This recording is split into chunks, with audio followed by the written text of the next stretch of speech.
उसका तो नियम से क्या होगा, विनाश होगा, गलत मार्ग का कार्य करते हो। अब शब्दों का उपयोग कर रहे हो, क्योंकि जब व्यक्ति का विनाश होना होता है उसकी बुद्धि क्या हो जाती है, विनाश काले विपरीत। विनाश मन पर छाता है तब विवेक स्वयं मर जाता है। जब तुम्हारा विनाश होगा तुम्हारी बुद्धि मर जाएगी। आप शब्दों का उपयोग करोगे, आप शब्दों का उपयोग करते ही बुराई के मार्ग पर जाते ही बस तुम्हारी कहानी बनेगी और बुरे मार्ग पर निकल गया। जिन्होंने भी आप शब्दों का उपयोग किया है उठा के देखना इतिहास, अंधे के अंधे कहा तो क्या हुआ, महाभारत हो गया। रावण ने आप शब्दों का उपयोग किया, क्या परिणाम आया, सोने की लंका दह गई। क्योंकि ये दुआ, ये बुरे विचार जहां से निकले हैं, सामने वाले जिसके लिए निकाले गए हैं, नियम नहीं है जिसको तुमने बुरी बदवा दी है, बुरे विचार दिए हैं, उससे उसका बुरा होगा, लेकिन जिसने दिए हैं उसका नियम से बुरा होगा।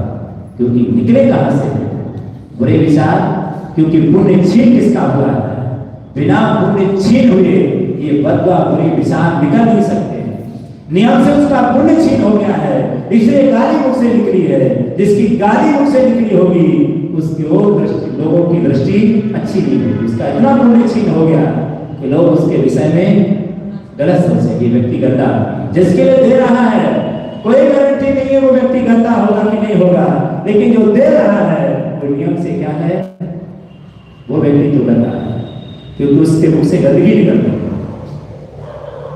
क्योंकि हमें उस गंदगी से बचना है। कीचड़ तो उछालोगे दूसरे पर, जरूरी नहीं है जिसके ऊपर तुमने कीचड़ उछाली है उस कीचड़ से उसका क्या होगा, उसका जीवन गंदा होगा, उसका तन गंदा होगा, उसके वस्त्र गंदे होंगे। लेकिन जिसने जिस हाथ से उस कीचड़ को उछाला है उसके हाथ तो नियम से क्या हो जाएंगे, गंदे हो जाएंगे। जिस मुंह से वो गाली निकली है, जिसके जीवन से वो बुरे विचार निकले हैं, ये तो तय है उसका जीवन गंदा होगा, क्योंकि वहां से निकला है। जिसके लिए निकाले गए हैं कोई गारंटी नहीं है उसका प्रभाव उसके जीवन में होगा कि नहीं होगा। बचने की जरूरत है। तो राम ने कहा कि इस समय प्रार्थना करने का, क्योंकि अब रावण का विनाश नजदीक आ चुका है, क्योंकि बुद्धि भ्रष्ट हो चुकी है। सतर्क होना चाहिए। यदि आप शब्द आ रहे हैं, बुरे विचार आ रहे हैं, तो मानिएगा कि यह हमारे विनाश का ही कारण बनेंगे, इससे हमारा ही बुरा होगा। इसलिए सकारात्मक सोचिए, अच्छा सोचिए, जो होगा बहुत अच्छा होगा हमारे जीवन के लिए, उससे ही हमें बहुत कुछ होने वाला है। जो तुम्हारा विरोधी है उसको सकारात्मक विचार दीजिए, उसी की वजह से तुम आगे बढ़ोगे। तुम अभिशाप नहीं, वरदान बनेगा वो तुम्हारे लिए, कितना बड़ा तुम्हें सम्मान दिलाएगा। तो हम ऐसा ही सकारात्मक सोचेंगे तो हमें किसी प्रकार का क्या नहीं होगा, विकल्प नहीं होगा, टेंशन नहीं होगा।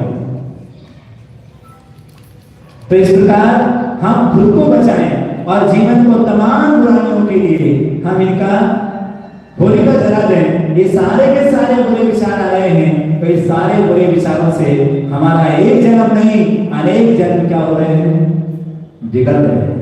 कम से कम जीवन को हम संभालने की कोशिश करें कि भगवान यदि इन अच्छे विचारों को मैं पाकर अपने जीवन को सकारात्मक ऊर्जा दे सकूं, बहुत अच्छा बना सकूं।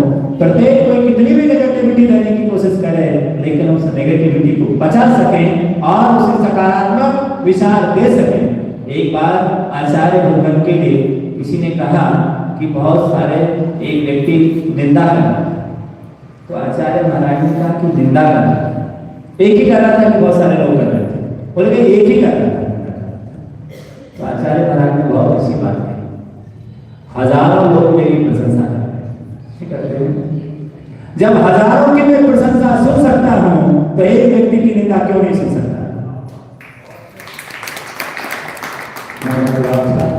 जब हजार मेरी क्या